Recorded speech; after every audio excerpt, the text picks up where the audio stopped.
Gracias, presidente. La crisis política de Venezuela no se resolverá con la diplomacia agresiva que prefigura una intervención directa por parte del gobierno de Donald Trump. Mucho menos se resolverá con la actitud de sometimiento del gobierno mexicano que va en contra de una larga tradición de no intervención en asuntos internos y de buscar siempre construir espacios de diálogo y negociación como antes se hizo con el Grupo Contadora. El Departamento del Tesoro de Estados Unidos anunció el 1 de agosto sanciones económicas contra el gobierno de Nicolás Maduro, al incluirlo en la lista de la Oficina de Control de Activos en el Extranjero. Esta decisión se sumó a las sanciones decretadas el 26 de julio a otros 13 funcionarios. Esta decisión prohíbe a ciudadanos estadounidenses a realizar transacciones comerciales y financieras con los acusados, así como el congelamiento de cuentas bancarias. Por otro lado, el gobierno de Nicolás Maduro también se ha endurecido tras la realización de las elecciones de la Asamblea Legislativa. Las detenciones de los opositores Antonio Ledesma, alcalde de Caracas, y de Leopoldo López, quien se encontraba en prisión domiciliaria desde el 8 de julio, tensó aún más la situación y mereció la condena de Amnistía Internacional. Son condenables las detenciones de cualquier opositor, pero esto no justifica la intervención directa. Al contrario, es un llamado para articular de manera urgente una acción diplomática multilateral latinoamericana sin el tutelaje de ninguna potencia ni la presión de Estados Unidos. La diplomacia mexicana, alienada a la de Washington, no está pensando en los intereses del pueblo venezolano. El canciller mexicano Luis Videgaray redactó 2 mensajes en su cuenta de Twitter el 1 de agosto. Dice uno: expresamos nuestra solidaridad con Leopoldo López, Antonio Ledesma y los demás presos políticos en Venezuela. El reencarcelamiento de López y Ledesma es un lamentable retroceso en la búsqueda de la paz y la reconciliación de Venezuela. Hubiéramos esperado no solo una condena, sino una convocatoria urgente al diálogo y a la mediación en medio de esta polarización diplomática.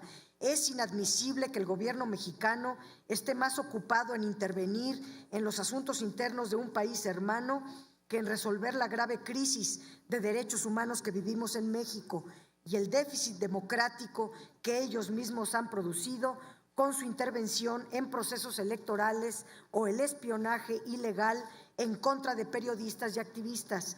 Por ello, reprobamos el actuar de la Cancillería en una total irresponsabilidad que, en lugar de ofrecerse para mediar, ha tomado una posición de hostilidad que en nada abona a restablecer la situación tan delicada de crisis institucional, episodios de violencia y una sociedad fracturada. Ante esto, el gobierno mexicano debería ser un facilitador en los procesos de mediación y de diálogo, en lugar de dinamitar la relación diplomática con el gobierno venezolano.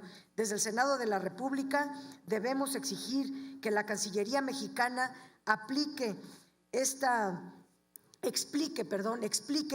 errática actitud ante la crisis política interna de Venezuela y el alineamiento acrítico a las sanciones que dicte el Estado de Estados Unidos.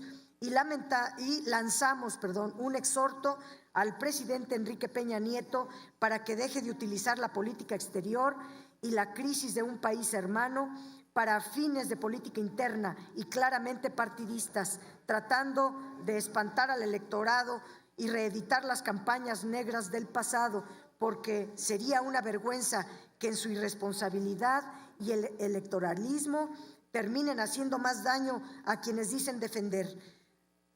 Respetamos la soberanía de Venezuela y busquemos una herramienta para el diálogo y el acuerdo.